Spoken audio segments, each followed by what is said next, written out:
सर्वांना good afternoon. आज आपल्याला सेट ह्या टॉपिकचा प्रॅक्टिस सेट 1.4 बघायचा, मॅथ पार्ट फर्स्टचा। आपण याच्या आधीच्या लेक्चरमध्ये 1.1, 2 आणि 3 हे बघितले, बेसिक कन्सेप्टून बघितल्या।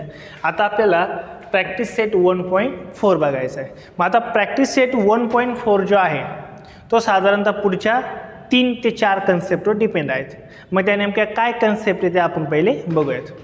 मग याला आपण म्हणतो ऑपरेशन ऑन सेट। टॉपिकचं नाव काय असणार आहे? चालू ऑपरेशन ऑन सेट। आता सेटचं काय करायचं, आपल्याला ऑपरेशन करायचं आहे, म्हणजे कुठं पोटात कापायचं आहे, कुठं मानेव कापायचं आहे, बरोबर ना, ऑपरेशन करायचं आहे। मग आधी नेमकं ऑपरेशन काय ते आपण बघूयात। 3 ते 4 आपल्याला ऑपरेशन्स आहेत ते आपल्याला बघायचे। ज्यातलं पहिलं जे कन्सेप्ट म्हणजे त्याचं ऑपरेशन इन द सेन्स आपल्याला काय बघायचं आहे, कन्सेप्ट बघायचे आहे। मग याच्यातली पहिली कन्सेप्ट जी आहे ते आहे इंटरसेक्शन ऑफ सेट्स किंवा 2 सेट्स, इंटरसेक्शन ऑफ 2 सेट्स। मग आता बघा इंटरसेक्शन म्हणजे काय, इंटरसेक्शन किंवा सर्वात महत्त्वाचं इंटरसेक्शनचा जो सिम्बॉल असतो तो असतो उलटा यू। काय असतो? उलटा यू। म्हणजे यू काढायचा पण कसा काढायचा? उलटा। त्याला काय म्हणतो आपण? इंटरसेक्शन। आता इंटरसेक्शन ह्या वर्डचा मिनिंग काय तो आपण बघूया। इंटरसेक्शनचा अर्थ असतो कॉमन। काय असतो? कॉमन। इंटरसेक्शनचा अर्थ काय? कॉमन। फॉर एक्झाम्पल आपल्याला 2 सेट दिले जातील आणि त्या 2 सेटमध्ये कोणते इलेमेंट कॉमन आहेत तेवढे कॉमन एलिमेंट काढून नवीन सेट बनवणं, त्यालाच आपण काय म्हणतो? इंटरसेक्शन। फॉर एक्झाम्पल बघा, तुम्हाला एक्झाम्पल म्हणून सांगतो। सपोज सेट ए माझ्याकडं तो आहे सपोज 2, 4, 5, 6, 8, 10, 11 हा एक माझ्याकडे एक सेट आहे। अजून एक set B is equal to curly ब्रॅकेटमध्ये 3, 4, 6, 8, 12, 13 हा एक माझ्याकडे सेकंड सेट आहे। मग ए सेट आहे आणि बी सेट आहे, याला आपण मधल्याला काय म्हणतो? इलेमेंट। म्हणजे ए सेटचे इलेमेंट काय? 2, 4, 5, 6, 8, 10 आणि बी सेटचे इलेमेंट काय आहे? 3, 4, 6, 8, 12, 13 बरोबर ना। मग आता आपल्याला ह्या 2 सेटचं काय काढायचं आहे? इंटरसेक्शन। हे कसं काढतात? मग ए इंटरसेक्शन बी। इंटरसेक्शन कसं लिहितात? उलटा यू। मग इंटरसेक्शनचा मिनिंग काय असतो? जे 2 सेटमध्ये कॉमन आहे का ते लिहिणे, याला म्हणतो आपण इंटरसेक्शन। मग आता बघा 2 इथं आहे, 2 इकडे आहे का रे? नाही। 4 इथं पण आहे, इथं आहे का? आहे, तो घ्यायचा इथं 4। 5 इथं आहे, इकडे आहे का 5? नाही। 6 इथं आहे, इकडे आहे का रे? 6 आहे, ओके 6। 8 इथं आहे, इकडे आहे का रे? 8 आहे। 10 ए सेटमध्ये, बी सेटमध्ये आहे का 10? नाही। 11 हा ए सेटमध्ये, बी सेटमध्ये आहे का? नाही आहे। म्हणजे फक्त कॉमन एलिमेंट कोणते? 4, 6, 8 आणि ह्याच सेटला आपण काय म्हणतो? Intersection of 2 sets. लक्षात येईल का? मग इंटरसेक्शनचा अर्थ काय राहील?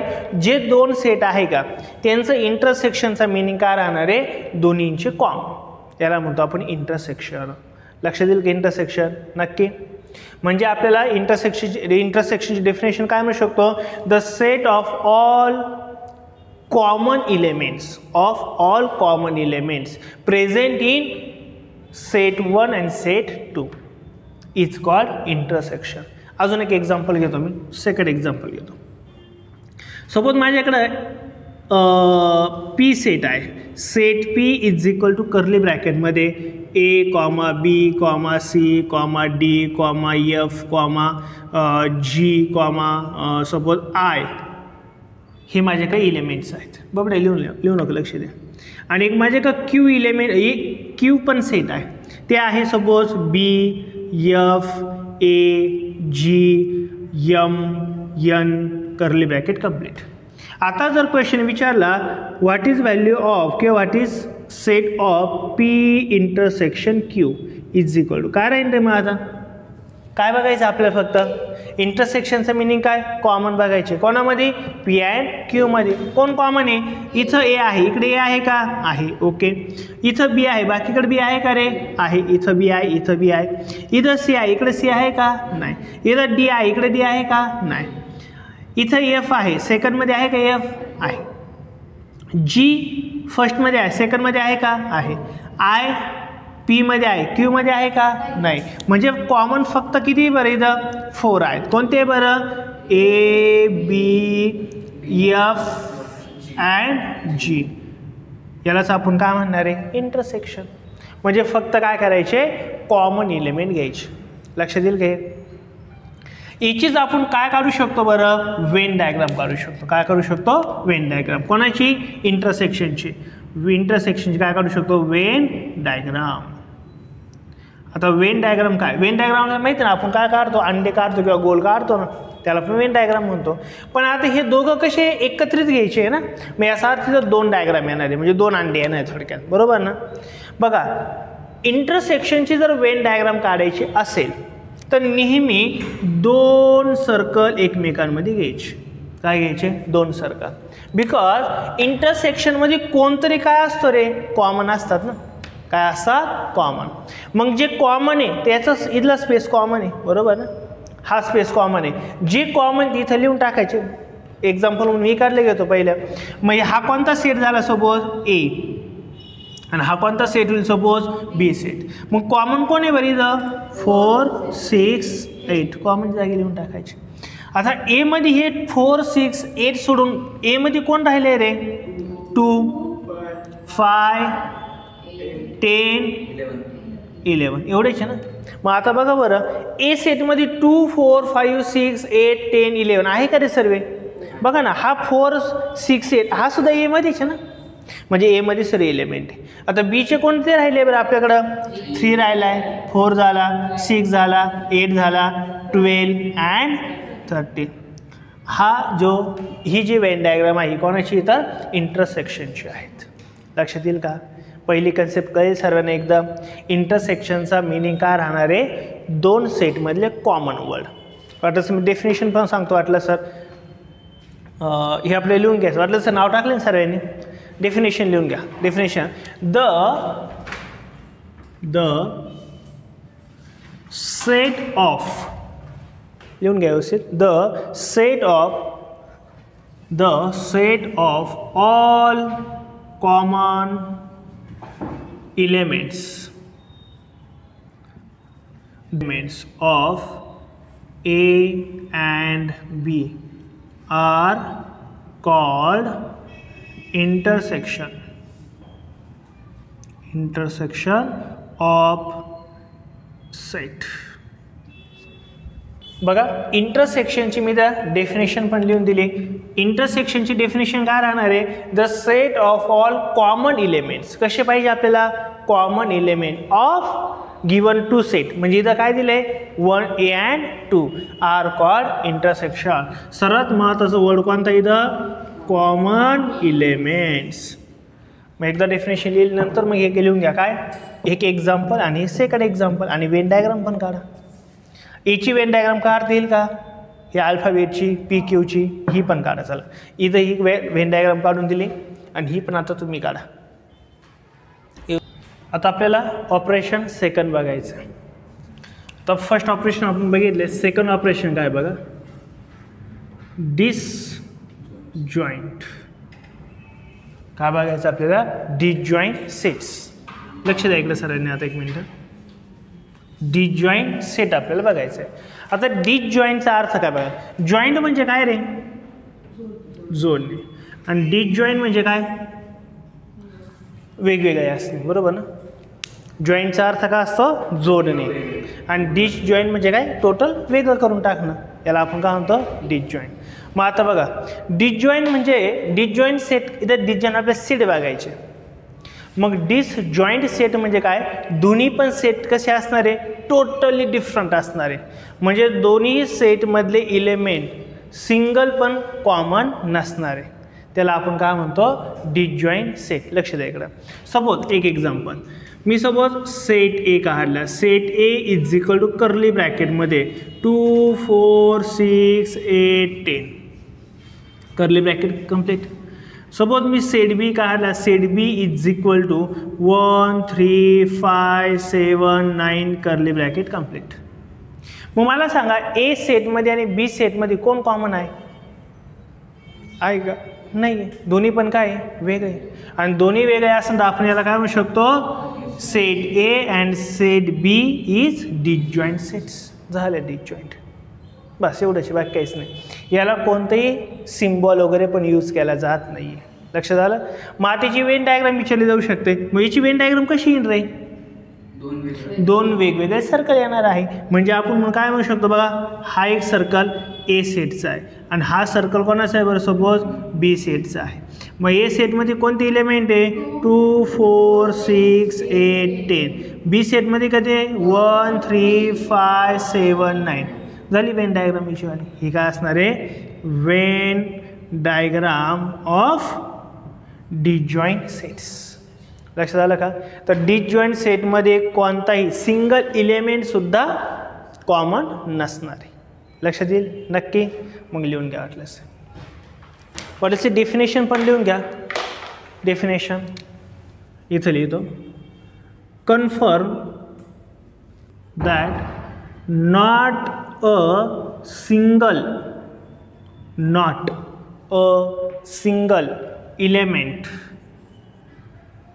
element is common set.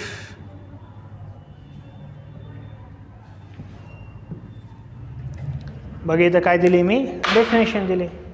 डिसजॉइंटची मी इथं डेफिनेशन दिली. काय डेफिनेशन दिली बरं, confirm that not a single element is common in set.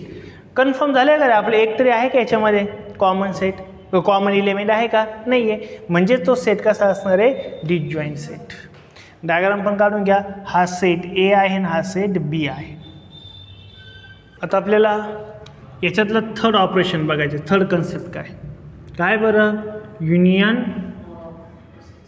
Union of two sets. Union of sets काय बघायचं आपल्याला, युनियन ऑफ सेट. इकडे लक्ष द्या आता सरांनी 2 मिनटं.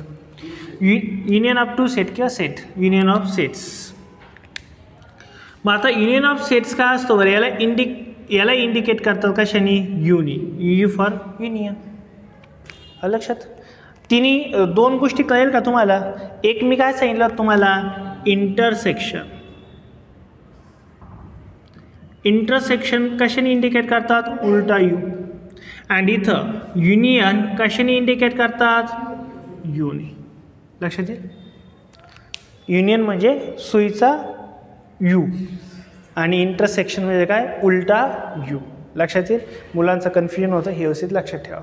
मग आता नेमकं बघा, युनियन ऑफ सेट्स काय, कोणत्याही 2 सेट्सचं काय देतील आपल्याला, 2 सेट देतील आणि त्याचं युनियन सेट बनवायला लावतील. मग आता लक्ष द्या. फॉर एक्झाम्पल मी जर सेट लिहिला, set A is equal to curly ब्रॅकेटमध्ये 1 2 3 5 6 8 10. हा एक सेट आहे माझ्याकडं. सेकंड बी सेट आहे 2 4 6 8 10 12 कर्ली ब्रॅकेट कंप्लीट. हे 2 सेट आहे माझ्याकडे. आता ह्या 2 सेटचं मला काय लिहायचं, युनियन ऑफ 2 सेट्स लिहायचं आहे. मग युनियन लिहिण्यासाठी कोणता सिम्बॉल यूज करतो आपण, यू. म्हणून आपण असं म्हणू शकतो, A union B is equal to, हा सेट बनवायचा आहे मला. मग आता एक गोष्ट लक्षात ठेवा, युनियनचा अर्थ काय, एकत्रित. म्हणजे दोन्ही पण सेटमध्ये जेवढे इलेमेंट आले आहे का ते सर्व कुठे लिहायचे आपल्याला, युनियन सेटमध्ये लिहायचे. म्हणजे ह्या सेटमध्ये लिहायचे सर्व. बट एक एक्सेप्ट गोष्ट करायची, कोणती, कोणताच इलेमेंट कॉमन येता कामा नये. म्हणजे एकच इलेमेंट 2दा नाही लिहायचं, एवढंच फक्त 8 आहे, बाकी दुसरं काहीच नाही. बाकी सर्व इलेमेंट कोणात आले पाहिजे, ए युनियन बीमध्ये. फक्त काय नाही आला पाहिजे, डबल काही येता कामा नये. मग मला आता सांगा बरं तुम्ही, 1 घेऊ शकतो का रे मी इथं, 1 2 एक सेट डायरेक्ट लिहून टाकला तरी चालतो बरं का, काहीच प्रॉब्लेम नाही. 4 3 5 6 8 10 एक सेट तसंच लिहून टाकला.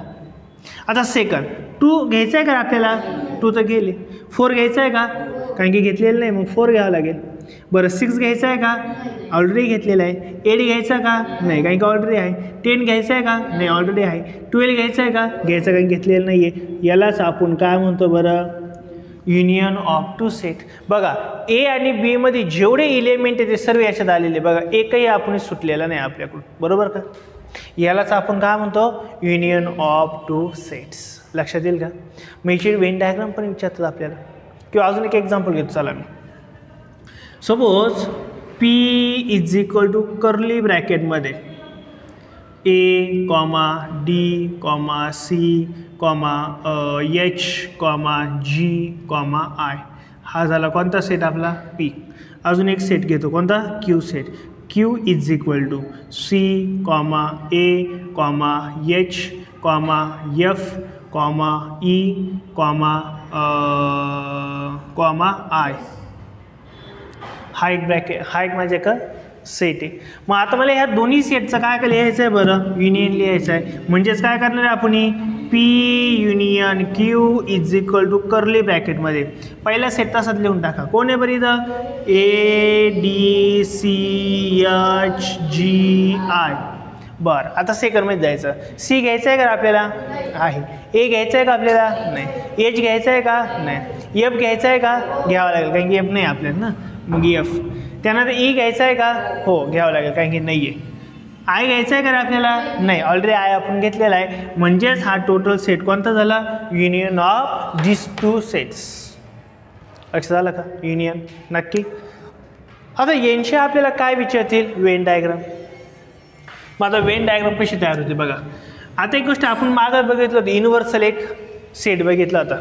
तो कसा ड्रॉ करायचो आपण, रेक्टँगल शेपमध्ये, बरोबर ना. तसं इथं पण युनियन, युनियन अर्थ काय रे, सर्व आले त्याच्यात. युनियनचा अर्थ काय, सर्व. मग आता बघा युनियन सुद्धा कशात ड्रॉ करावा लागतो नेहमी, रेक्टँगल शेपमध्ये. हा कोणता आपला युनियन सेट आहे किंवा युनिव्हर्सल सेट आहे. बरं याच्यात कुणी कॉमन आहे का दोघांमध्ये, आहे ना. तर कॉमन असेल तर मग काय करायचं असतं आपल्याला, इंटरसेक्शन. कॉमन आहे म्हणजे इंटरसेक्शन ना. मग आता दोन सर्कल काय करायचे, एकमेकांमध्ये काढून घ्यायचे. आणि जे कॉमन ते कुठे लिहायचे बरं, मध्ये. कोण कॉमन आहे बरं इथं, 2 कॉमन आहे. त्यानंतर 2 कॉमन आहे. त्यानंतर कोणता कॉमन आहे, 2. 3 आहे का, नाही. 5 आहे का, नाही. 6 आहे. त्यानंतर 8, नंतर 10. बाकी कोणी कॉमन आहे का, नाही. जे कॉमन ते मध्ये लिहायचे. बरं याला आपण म्हणू शकतो कोणता सेट बरं इथं, सेट हा ए वाला आणि हा कोणता असणार, सपोज बी वाला. मग आता एचे कोणते एलिमेंट राहिले बरं हे सोडून, तो कोणते राहिले, 1 3 5 8 झाला, 10 झाला, बस संपले. आलं ना. आता बी मध्ये कोणता राहणार आहे, बी. याच्यात बी मध्ये 2 झालाय, 4 झालाय का, नाही. 6 झालाय का, हो. 8 झालाय का, हो. 10 झालाय का, हो. 12 झालाय का, नाही. आणि ह्या सर्वांना एकत्रित कुणी ठेवलंय रे, ह्या युनी. म्हणजे हा कोणता सेट झाला, युनियन. बघा यातले सर्व एलिमेंट याच्यात आहे का नाही, बघा 1 आहे का रे, 3 5 2 6 8 10 12 4 सर्व आले बघा. आणि ही कोणाची वेन डायग्राम आहे मग आपली, युनियन ऑफ टू सेट्स. लक्षात येईल का, नक्की एकदम. आणि याची पण आपण तशीच काढू शकतो वेन डायग्राम. येईल का काढता, काढा, हे लिहून घ्या चला. युनियनचा अर्थ काय राहणार आहे, का सर्व इलेमेंट कशात आले पाहिजे आपले युनियन सेटमध्ये. फक्त काय नसलं पाहिजे, कॉमन नसले पाहिजे. हां घ्या घ्या, डिफिनेशन लिहून घ्या. इथं डिफिनेशन देतो. The set of all elements, the set of all elements of set A and set B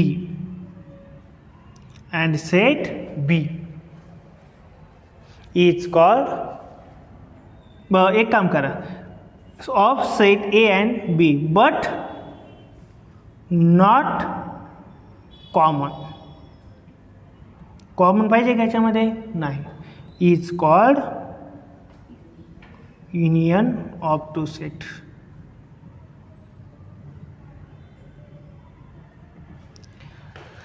बघा मी इथं युनियन ऑफ टू सेटची डेफिनेशन पण लिहिली आहे. The set of all element of set A and B, म्हणजे A आणि बीचे सर्व इलेमेंट, बट नॉट कॉमन, फक्त कॉमन घ्यायचे का? नाही. अशा सेटला आपण काय म्हणतो? Union of two sets. Definition लिहा. नंतर काय करा? फॉर एक्झाम्पल 1 आणि हे 2 एक्झाम्पल लिहा आणि 2 वेन डायग्राम पण काढायचे. आता आपल्याला ऑपरेशन फोर्थ म्हणजे आपल्याला फोर्थ कन्सेप्ट बघायची. फोर्थ कन्सेप्ट काय बरं?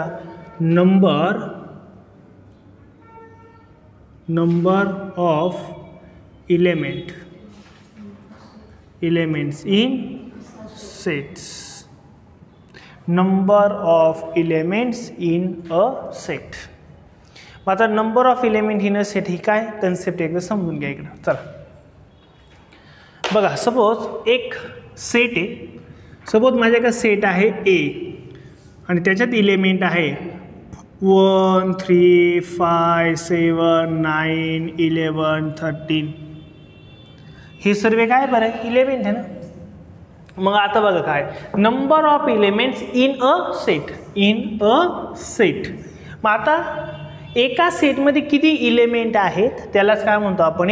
Number of set, number of element in a set. मग किती इलेमेंट आहे त्याच्यामध्ये? 1 2 3 4 5 6 7. मग यात किती इलेमेंट आहे? 6. बरं, हा ए सेट आहे ना. ए सेटमध्ये इलेमेंट्स किती आहे हे इंडिकेट करण्यासाठी एन लिहितात. N of set A. म्हणजे एनचा अर्थ काय? Number of element. इकडे लक्ष द्या मी काय म्हणतोय. Number of element in set A. किती इलेमेंट आहे? 1 2 3 4 5 6 7. म्हणजेच number of element A is equal to 7. बस लक्षात झालं का? बस एवढंच. अजून एक सांगतो. सपोज मी हा सेट घेतला बी आणि सेट बी मध्ये इलेमेंट आहे P Q R S X Y.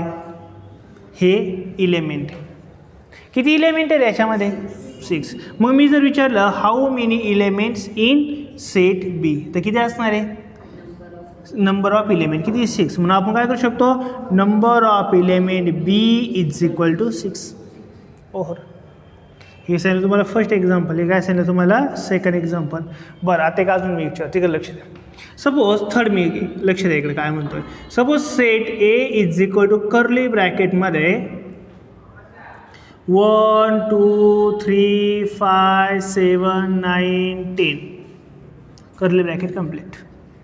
Set B आहे माझ्याकडं कर्ली ब्रॅकेटमध्ये 3 5 7 8 9 आणि सपोज 10. Curly bracket complete. मला सांगतील का तुम्हाला सांगतील का ए इंटरसेक्शन बी कोणती इलेमेंट राहील बरं? ए इंटरसेक्शन बी. इंटरसेक्शनचा मीनिंग काय सांगितलं आहे? फक्त कोणते इलेमेंट? कॉमन. फक्त कोणते? कॉमन. मग कोणते रे कॉमन इथं? 3 5 7 9 10 को हा 10 पण आहे. कोणता आहे? आणि 10. Curly bracket complete. मग आता मी तुम्हाला क्वेश्चन विचारेल की number of A intersection B is equal किती राहणार आहे? कोणाचा नंबर विचारला आहे तुम्हाला? A intersection B. मग किती आहे? 5. चला आन्सर 5. लक्ष झालं का? बघा ना, फक्त सिंगल सेट असेल तर त्याचे नंबर असे लिहितात एन. सेट आहे, सिंगल सेट आहे एन. आता इंटरसेक्शन असेल तर असं लिहायचं.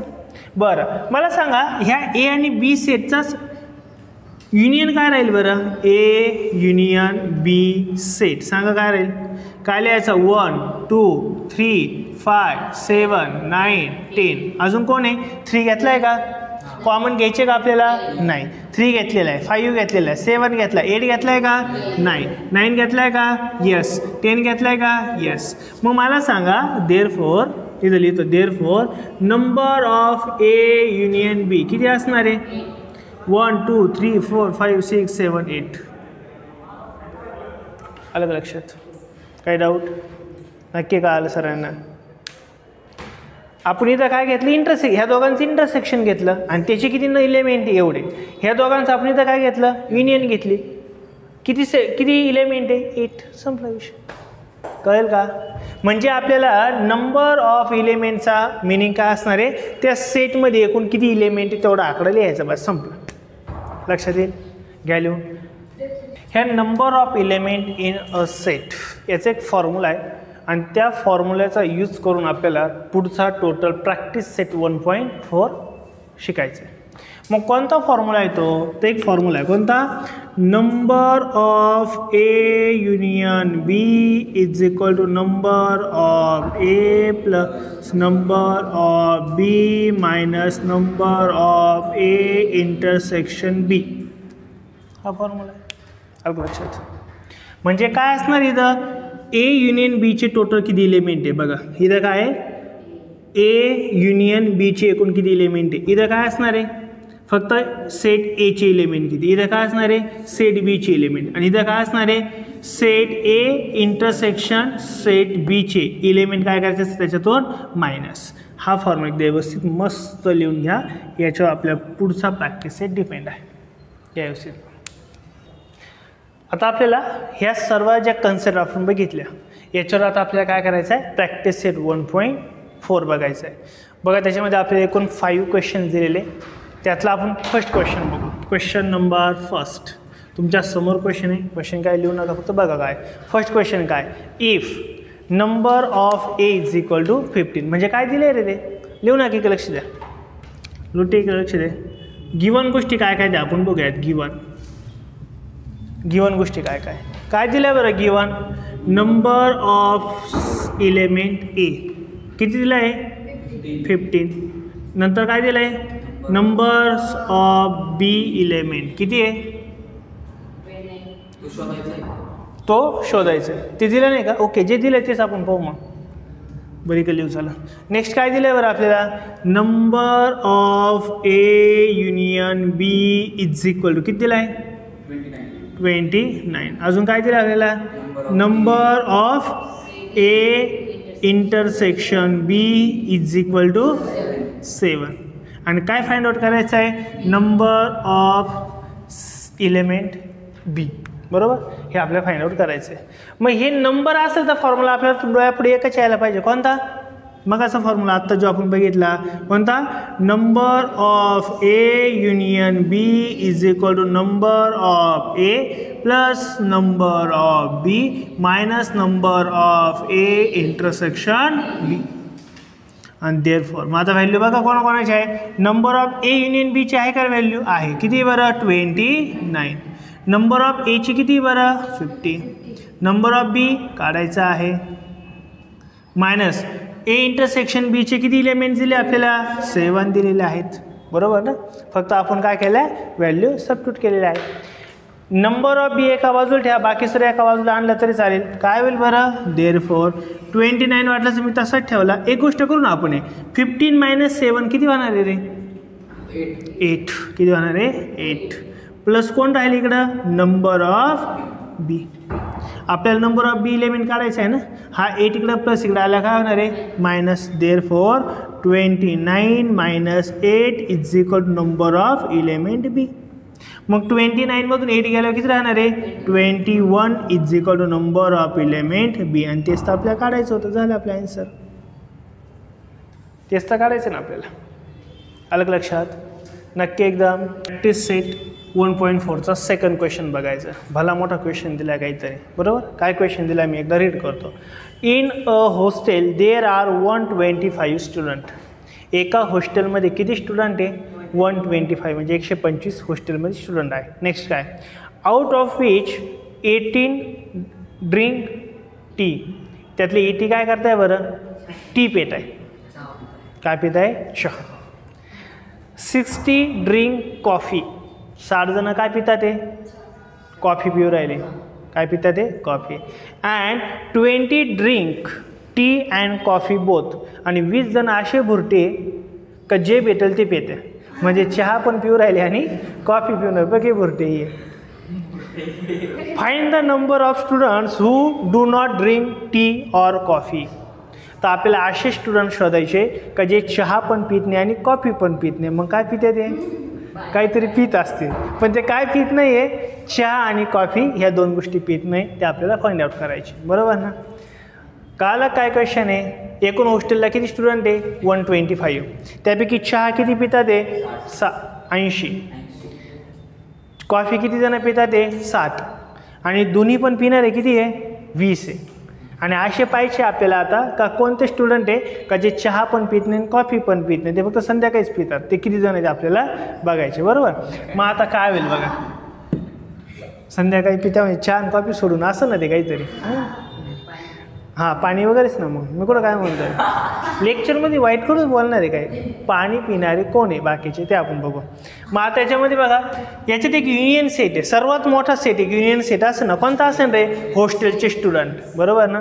मग आपण काय म्हणू शकतो, लेट यू, युनियन पूर्ण सेटला आपण काय म्हणतो, यू म्हणतो ना, let you B the set of students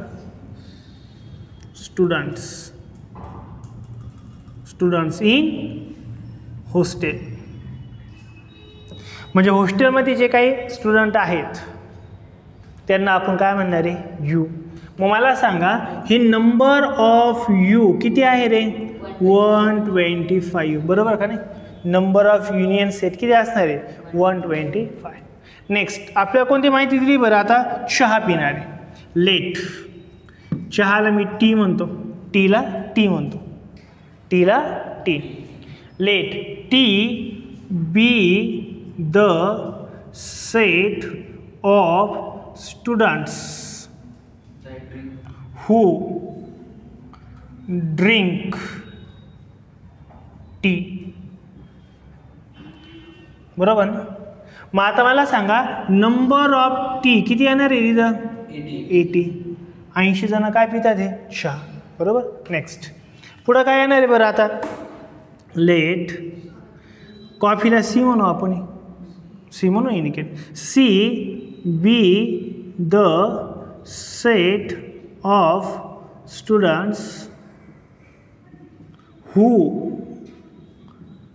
drink काय कॉफी, काय कॉफी. म्हणजे मला सांगा नंबर ऑफ सी किती येणार आहे रिदम, मग 60, 60 जण काय पितात आहे कॉफी पितात आहे. बरं अजून काय माहिती दिली रे, ते भुरटे पण दिले ना आपल्याला जे काय पिऊ राहिले. त्याच्यात एक खूप महत्त्वाची गोष्ट, मोस्ट इम्पॉर्टंट आहे, आता तुम्हाला एक महत्त्वाची गोष्ट सांगतो. जर 2 सेट असेल, काय असेल 2 सेट असेल, आणि त्या 2 सेटमध्ये जर अँड शब्द आला असेल, काय आला असेल अँड वर्ड आला असेल, तर याचा अर्थ इथं कोण आहे बरं, इंटरसेक्शनबद्दल माहिती आहे. आणि एखाद्या ठिकाणी जर ऑर शब्द जर आला तर याचा अर्थ तिथं कशाची माहिती बरं, युनियनची माहिती, हे लक्षात ठेवा. अँड म्हणजे काय इंटरसेक्शन आणि ऑर म्हणजे काय युनियन. आता जी आपल्याला माहिती दिलेली ही 20 जण काय बरं चहा पण पितात आहे अँड कॉफी पण आहे, म्हणजे ही माहिती कसली दिली आपल्याला इंटरसेक्शनची. मग मला सांगा इथं आता ABC घेऊन नाही चालणार आपल्याला, काय घेऊ आपण, एलाच्या ऐवजी टी घेऊ आणि बीच्या ऐवजी काय घ्यावं लागेल सी. मग मला सांगा number of T intersection C is equal to किती स्टुडंट आहे रे 20 स्टुडंट असे आहे का जे टी पण घेतात ते प्लस आणि अँड आलं म्हणजे काय इंटरसेक्शन, सी कॉफी पण घेतात, असे किती बरं 20 आहे. आणि आपल्याला विचारलं काय बरं, how many student who are not drink or coffee, तर असे किती स्टुडंट आहे का जे कॉफी पण पित नाही आणि चहा पण पित नाही आहे. मग तिथं काय होईल बघा. बरं आता आपला एक फॉर्म्युला आहे, कोणता फॉर्म्युला आहे नंबरचा, नंबर ऑफ, कोणता फॉर्म्युला आहे नंबर ऑफ. आता ए नाही घ्यायचं, काय घ्यायचं आपल्याला टी अँड, एच्या ऐवजी टी आणि बीच्या ऐवजी काय घ्यायचं सी. मग number of T union C is equal to काय असतो बरं, number of T plus number of C minus number of T intersection C, नवीन फॉर्म्युला म्हणजे तोच आहे, फक्त मी काय केलं एच्या ऐवजी टी, कारण की चहा पिणारे आणि कॉफी पिणारे ए सेट आणि बी सेट आहे, एच्या ऐवजी टी आणि बीच्या ऐवजी काय घेतला सी, बाकी काही नाही. मग आता मला सांगा याच्याने आपल्याला काय मिळणार आहे बरं, असे किती विद्यार्थी आहेत का जे चहा तरी किंवा कॉफी तरी पित असतील. आता बघू आपण काय काय दिलं ते आपण टाकून देऊ. नंबर ऑफ टी किती पिणार आहे बरं 80, 80 व्हॅल्यू टाकून देऊ बरोबर का, प्लस नंबर ऑफ कॉफी पिणारे किती आहे 60. हे काय दिलं आपल्याला इंटरसेक्शन, हे दोघं पण म्हणजे यांची पण व्हॅल्यू दिली किती दिली -20 बरोबर का. आणि देअरफॉर काहीच गरज नाही स्टेटमेंटची, काय गरज आहे पुढे गेलं टाकू ना, इथं टाकलं नाही का ओके हां इथं टाकलं तरी चालेल. Let 20 students are drink tea and coffee. आणि नंतर काय घेतलं आपण NTC इज इक्वल टू काय 20 बरोबर ना. व्हॅल्यू टाकू आता ह्या दोघांची काय नाही इथं ॲडिशन 80 + 60 म्हणजे किती नाही बरं 140 मायनस किती होणार आहे 20. 140 - 20 किती होणार आहे रे 120. म्हणजेच आपण काय म्हणू शकतो बरं इथं व्हॅल्यू कोणाची आली बरं number of therefore number of T union C is equal to किती राहणार आहे 120. आणि तो मी सांगितले युनियनचा अर्थ काय दोन्ही पण गोष्टी म्हणजे काय चहा पण पिणारे किंवा ते काय पिणारे कॉफी पण पिणारे. फक्त चहा पिणारे पण दिले, फक्त कॉफी पिणारे पण दिले. आणि आपल्याला काय विचारलं आहे बरं आता असे किती स्टुडंट आहे का जे काहीच पित नाही आहे. मग आता मला सांगा टोटल स्टुडंट किती बरं हॉस्टेलला 120 आणि काही ना काही पिणारे किती बरं 120. म्हणजे असे किती स्टुडंट आहेत जे काहीच पित नाही आहे 5 बरोबर ना.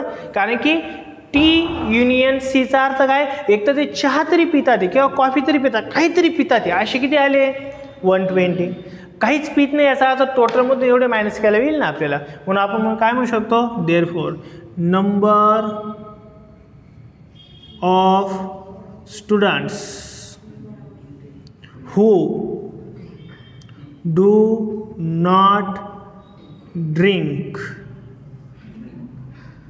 tea or coffee म्हणजे काहीच पित नाही असे कसं काय काढू शकतो इज इक्वल टू काय करू शकतो इज इक्वल टू तर आपण इथं घेतो वाटलं इज इक्वल टू काय घेऊ शकतो total number of union minus काय घेऊ शकतो number of T union C.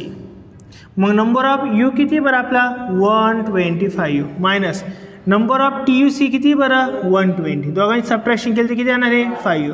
Therefore पुन्हा एक वडली आहे खाली therefore number of student who do not drink tea or coffee are 5. म्हणजे 5 स्टुडंट असे आहेत का जे कोणत्याही प्रकारे ड्रिंक करत नाही कोणत्याही प्रकारे म्हणजे टी आणि कॉफी बाकी करीत असते पण हे 5 जण एखादे टी आणि कॉफी घेत नाही आहे.